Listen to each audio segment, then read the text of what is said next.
ever so much, Madam Speaker. Madam Speaker is today. Sorry, I'm making sure we get the right title for you. I rise to speak in support of new clause 11, new clause 12, 9, 10, 13 and 14, which stand in my name and all the associated amendments that go with them. But I will also support any amendment today which seeks to reduce the size of the House of Lords and limits its authority in the legislature as long as the House of Lords remains a wholly democratic institution. You see, I'm quite a simple soul. I'm just someone who intrinsically believes that if you represent the people, you should be voted by the people. That to legislate requires consent through some sort of electoral mandate, a group of people who vote for you to go into a legislature and to represent them and allow you to make the laws of this land. It's a simple belief, and I think it's one that's generally supported by the majority of the British people. Certainly, latest opinion polls when it comes to the House of Lords show that there's only about 1 in 7 people in the UK that think the House of Lords in its current condition is worth supporting. A vast majority now want a fully elected House of Lords. That's what they promised. That's what they said they would deliver. That's what they commissioned Gordon Brown to go and do, and he came back with the report that said he would do it. And of course, it hasn't happened. Now, I'm almost touched by their naive belief and faith that there's going to be more than this bill. It's actually quite touching to think that they actually believe that there's going to be a succession of legislation that's going to come through, that's going to incrementally deal with all the issues of the House of Lords. Sorry to break it to them. It's not going to happen. Yes, thank you. Look, I thank the member, Madam Chair, for taking intervention. His party have long talked about constitutional change in this country, but it's our party who delivered devolution in Scotland, in Wales, in Northern Ireland, and Mayor for London, London Assembly, where his party have only talked about it. Isn't that the reality of this party delivering on constitutional change? And I'm grateful to the honourable gentleman. Yes, of course, we're delighted we've got the Scottish Parliament, and I congratulate and thank the Labour Party for delivering, and they were right. But they've never delivered anything when it's come to the House of Lords except the reforms in 1999. That's the only thing that they brought forward other than this pathetic little minuscule bill that does something that should have been done centuries ago, and we're supposed to congratulate them and thank them for actually getting rid of the most ridiculous class of parliamentarians anywhere in the world, the hereditary peers of England, Scotland, Wales and Northern Ireland. It is absurd. Well done for finally getting rid of the barons, the dukes, the earls and all the other assorted aristocrats. That should have been done centuries ago. The commitment I'm waiting for from the Labour Party is the commitment that they gave over a century ago. And do you know what that was? They don't know what that was. I'll tell them. They actually said this, a Labour Party commitment from, I can't remember the year, but certainly over 100 years ago, we will abolish the House of Lords. That is a historic commitment that was given by the Labour Party that they've not even come close to realising. But they are, thank you Labour Party, getting rid of the earls, the dukes, the barons and the graces. So I suppose we've got to be thankful to them for that. I'll give way to the right honourable gentleman. I thank the honourable gentleman for giving way, and it would be very interesting his assessment on how that radical reform from 100 years ago is actually going in his view. But also, I appreciate that he may not have studied this manifesto, as many members opposite haven't done either. But as part of that, it does actually say that they aim to make a second chamber more representative of the regions and nations.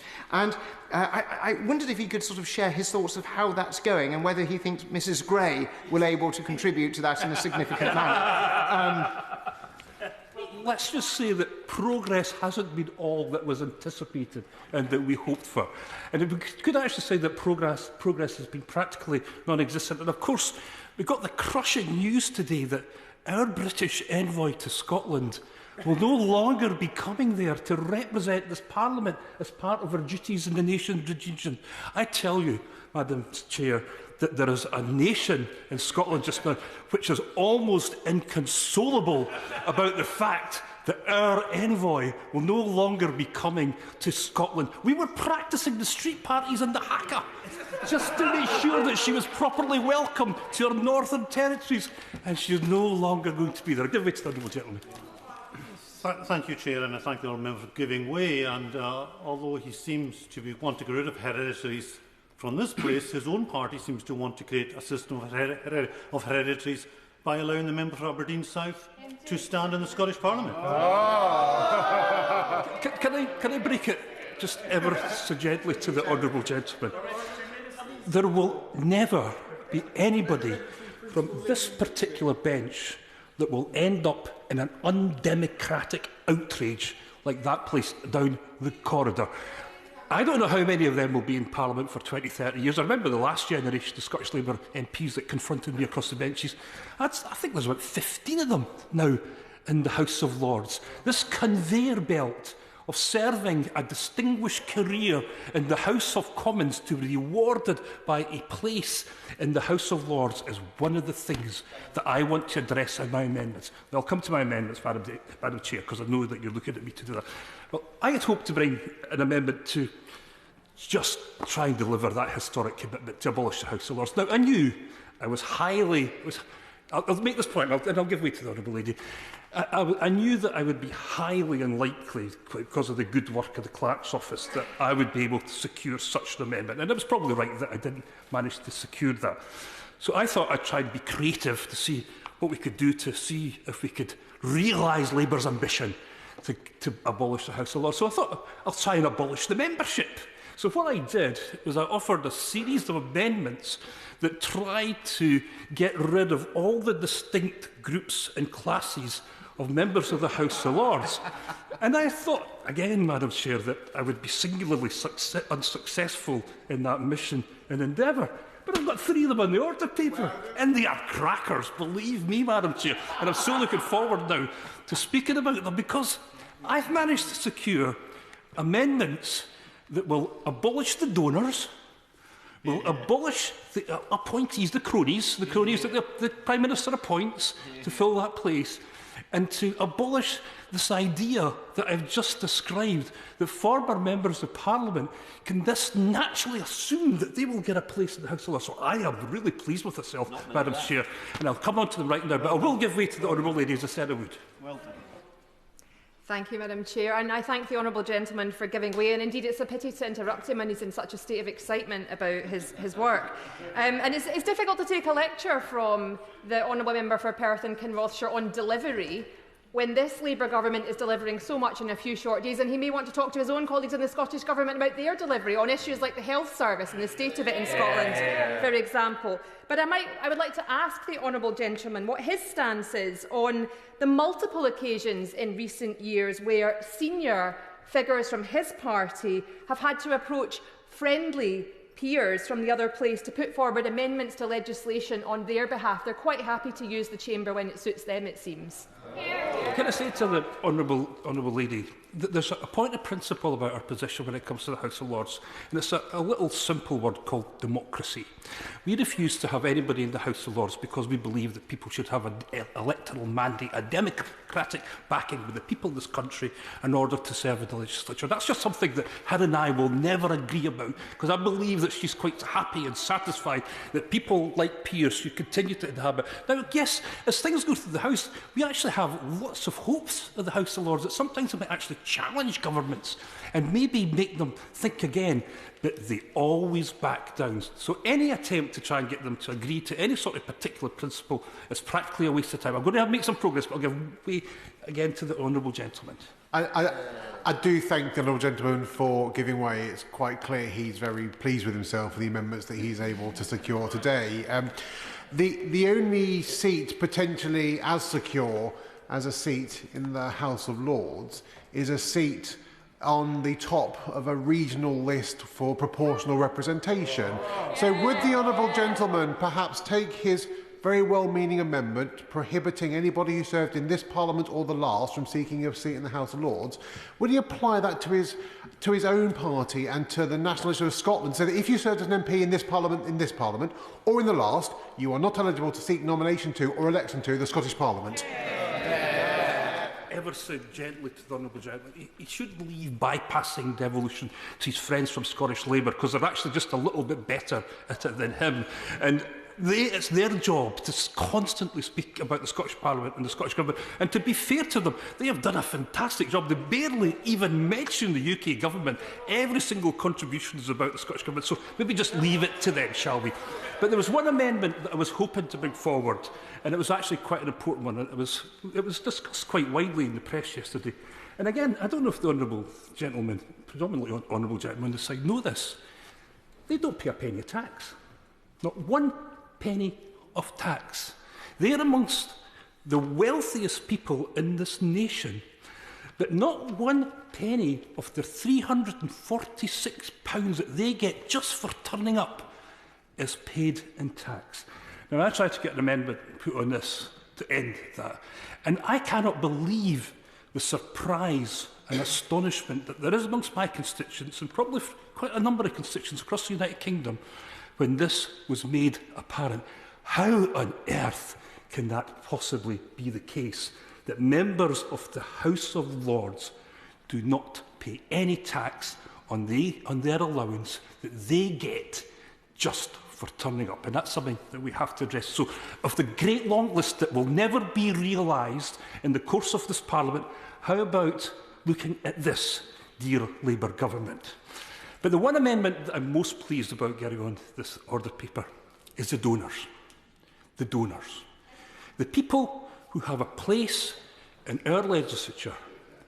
People who could design, comment, reflect on the laws of this country, whose only seeming and apparent ability is to give large sums of money to one of the three main UK establishment parties. Now, we've heard a lot about trust from them. We've heard a lot about what the public feel about politicians and the political institutions. How about solving this one? How about taking money out of the legislature?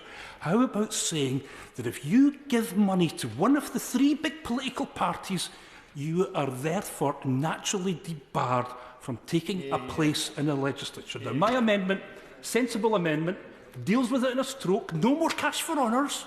No more lists of Tory treasurers being naturally given a place in the House of Lords.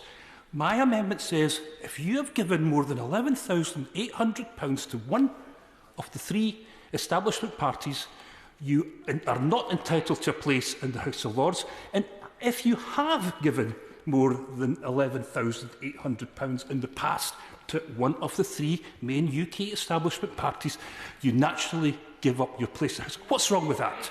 Maybe the gentleman to tell me. No, I'll give way to the honourable lady, sorry. Thank you, Madam Chair, and thank you to the member for giving way. Is the reason his amendment only refers to the first three UK establishment parties is so that it doesn't affect his own party now that they've fallen to fourth in this place? Well, we don't put people in the House of Lords, so like if people want to give us £1 million, please, if anybody's watching here on TV, we could do with £1 million. Sorry to disappoint anybody who's thinking about that, but we cannot give you a place in the House of Lords. I'll give one last time to the honourable gentleman, because I've given way to him once already. I do thank the honourable gentleman for giving way, and I agree with him about the necessity for probity, ethics and transparency in politics. And I also enjoy his righteous speech in this place. Obviously, he's a moral guiding compass for us all. So could he now make a clear and unambiguous declaration that not a single person who has ever donated to the Scottish National Party, served as a Scottish National Party member of the Parliament, has ever been given a publicly funded quango, a publicly funded seat on a board, they've been received a publicly funded donation for a role? Because obviously, I want to make sure we aspire to the bar that he sets, Madam Chair. Could say categorically to the honourable gentleman is that there is nobody who has given one single penny to the Scottish National Party. And again, I appeal to people out there, if they want to give us money, please do.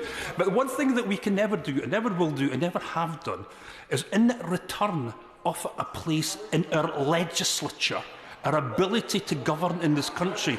We do not do that. We cannot do that, and we will never, ever do it. And let me just point to the scale of the difficulty and the problem when it comes to the donors.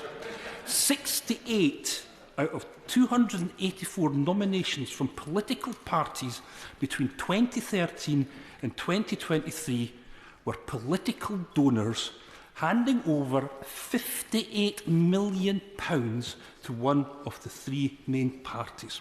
In the course of that decade, some 12 of them gave £1 million. Now, that might be a familiar number for some of the honourable gentlemen and ladies on that side. £1 million is what you used to give the Labour Party under Tony Blair to get a place in the House of Lords in the 2000s. Come on, where's inflation when it comes to this? You expect at least £1.5 million to get your place in the House of Lords now. But the going rate seemingly is still about £1 million. Now, Cash for Honours was a disaster for them. It was absolutely awful. We saw the spectacle of a sitting Prime Minister being interviewed by the police about donations given to the Labour Party, which was interpreted as being an inducement to secure a place in the House of Lords. The Prime Minister was interviewed under caution, and 2 of his personal staff were arrested as a matter of that. Now, you would think that after that experience, some clarity to their thinking would take place, that they would all of a sudden decide, we'll never get into that type of territory ever again, that we will do everything possible to ensure that money is taken out of politics, and there would never be even a whiff or suspicion that this would happen again. But not a bit of it. Donors still go into the House of Lords, money still goes into the political party, and the public want it stopped. What about Nicola? And yes, of course. I'm extremely grateful to the Honourable Way, and I intervene merely to say this. Many people might assume the Honourable Gentleman being foolish, raising issues of financial shenanigans, mismanagement, concealing money, bribes and so on, but I think he's just being brave. So just as a matter of record, I want it to be known by the whole House, this man is not a fool, he's a very brave man. Very courageous. Well, I'm grateful to the honourable gentleman, and I'll never ever sort of chastise him again for quoting Proust when it comes to the House of Commons. And I'm sorry I did it to him last time around. Well, and I'm looking forward to that. So I thank the honourable gentleman. So that's the donors. But the other amendment that I managed to get through today, and again I'm quite surprised about it, is the cronies. I've got an amendment on the order paper that would stop this whole notion and idea that the power to appoint people to the House of Lords ends with denying this right to the Prime Minister. The Prime Minister has a power and a prerogative that is almost unknown amongst any other Western industrial leader, that he exclusively is responsible for appointing so many people in one part of our legislature. I think something like 30 to 40% of the total membership of the House of Lords has now been appointed by a Prime Minister, one man. Now, I believe that would make a tin pot dictator in a banana republic blush. He would want those powers in his hands immediately. But we've got them in the United Kingdom. We allow a Prime Minister to almost individually, on his own, determine so many people in our legislature. And it is something that has to come to an end. And of course, the temptation is to appoint your friends, to reward those that have been denied a place, to compensate people for losing their positions, to encourage people to take a role, but mainly it's to make sure that the donors are rewarded. I'll give way to the Honourable Gentleman. I think we can all pay tribute to the Honourable Gentleman for the genius of his crafting of amendments, which has sort of been very innovative. And the amendment, the new clause that he's talking about, actually, in some ways would, if you saw HOLAC being put on a statutory and independent footing, would go a considerable way towards dealing with that. And do you think that's something that his party would look at supporting, potentially? If that comes up for debate, vote this evening, we will support that. And I think that's a one-way forward, and it certainly deals with some of the more egregious power that the Prime Minister has. And I think people across this country forget that our Prime Minister has this power, that he has this prerogative to practically design single-handedly a legislature. And I think the more people learn about some of these issues about the House of Lords, the 1 in 7 of them that support it in its current condition arrangements will fall to 1 in 70, because the place is an absurd embarrassment by the way it does business, by the way it allows itself its membership, and the way that it presents itself to the world. And we have this opportunity this evening to try and improve it, to try and deal with it, to try and see if we could get some sort of solution to what this country does on a democratic basis. But they're not grabbing it. They're not even prepared to kick out the bloody bishops, for goodness sake. How on earth can we be in a situation in 2024 where we have bishops legislating in a modern, advanced, industrial democracy? It is beyond a joke. Now, we're going to remove the hereditaries. He's right, the front bench of the government is right. There is no great objection to their hereditaries being removed. They're not even sensing much of a defence from some of the crustiest and oldest colleagues I have sitting next to me here. They're sort of half-heartedly feeling they're going to have to do it for their pals, but they're not sincere. They don't really mean it. They know it is up for the hereditaries. Quite rightly so. It is just absurd that there's still a feature of our democracy in 2024. So the bishops are going to stand out like a sore thumb in a cassock. They are going to be the ones that are going to be in the front line when it comes to the ridicule. Now, I've got a little suggestion for my friend, the clerics down the corridor. How about sticking to their ministries? It's not as if they're without a whole range of issues just now. Wouldn't they be better deployed in dealing with some of the things that we've seen in the news in the course of the past few days, far less concerning themselves with this attempt to run our country? We live in a multi-faith and no-faith complex democracy where so few people actually attend this church. This historic remnant from medieval times that we have to have bishops in the House of Lords is totally absurd. And I will be supporting the Right Honourable gentleman's amendments tonight. He's only got them in his name because he beat me to the table office when I was trying to get the class of bishops taken out as part of my many amendments that I put forward. And the last set of amendments I managed to get on, they're probably, it's a bit more trivial, but I think it's still something we have to consider. And it's just this idea that former members of Parliament should just automatically expect a place in the House of Commons, because we all know what it's like, don't we? Towards the end of a parliamentary term, we're all asking each other, well, they're not asking me, but we're asking each other, are you going to get a place in the House of Lords then for standing down? And some of them, I think so. Because there's always that tap on the shoulder, isn't there, to the parliamentarian who's perhaps in the autumn of his or her career, where there's this, oh, would like you to do the right thing, colleague. Would you mind thinking about standing down? We've got a new, youthful, more energetic colleague who would perhaps be a bit more helpful to the Prime Minister. And we'll make sure you're all right. There's a place in the House of Lords waiting for you. How about just ending that? This is a feature that the public particularly loathe and despair of, and it just isn't right. If colleagues want to continue to have a place in their legislature, stand for election. That's what you do. That's what most parliamentarians across the world don't expect a place in the House of Lords. So I have a couple of amendments, Madam Speaker, which would deal with this, which states quite clearly that no one should be given a place in the House of Lords if they have been a serving member of Parliament in the current or last Parliament. And I think that's fair enough. Nothing could be, and I encourage the government to think about that as we go forward. I won't be supporting the Conservative front bench's amendments. I don't suppose they would be expected me to do so. I don't even understand them, and I don't really think that they understand it themselves. They seem to be encouraging the government to move quicker when it comes to House of Lords reform, and at the same time telling them that they're going too far. So I'll leave the honourable gentleman in the front to try and explain fully exactly what they're trying to achieve, because I'm having a real difficulty in following it.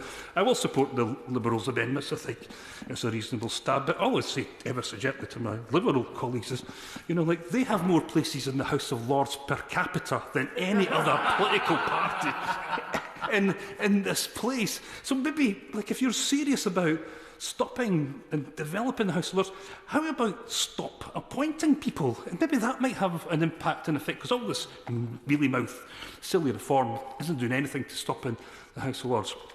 And I'll finish, Madam Speaker, on this. This is our only chance. There won't be any more House of Lords reforms, regardless of what they say. And I know they've said something to the backbenches to try and encourage them to come along today and tell them that there will be further reform coming. There won't be further reform coming.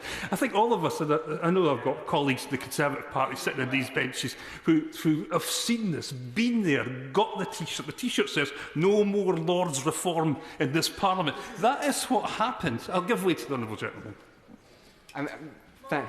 Thank you, Madam Chairman. I'm very grateful to the honourable member for giving way, perhaps less so when I realise that I've put myself in his sights. I do think that if you look back to that 99 law that passed, it is tempting to be jaded, especially if you were in this place, at the thought that no more reform is coming. Would he accept that many of the members on this side of the House, including I think almost everyone today, is brand new and cannot be compared with that 99 cohort, and that we are prepared to take further more reforms within this Parliament as a result? After all, the public did vote for change and we are here to deliver it. I'll hold the honourable gentleman to his word, and I hope he's successful in trying to make sure that that's heard by his front bench. I'll also say to the honourable gentleman, though, and I don't mean this with any great disrespect, I've never seen a more malleable backbench than I have with new Labour members. They do everything to the bidding, and the way that they read out the crib sheets from the whips is absolutely magnificent. So I'm not actually seeing a great deal of rebellion going on in the backbenches, but maybe the honourable gentleman will show the way and ensure that something is coming. But I suspect that this will be our last opportunity to have a look at this in Parliament. The long grass is waiting. It's going to get punted into it. The person I feel most sorry for is Gordon Brown. I think he actually felt that he was going to be listened to this time and that they were going to be sincere about taking forward his agenda.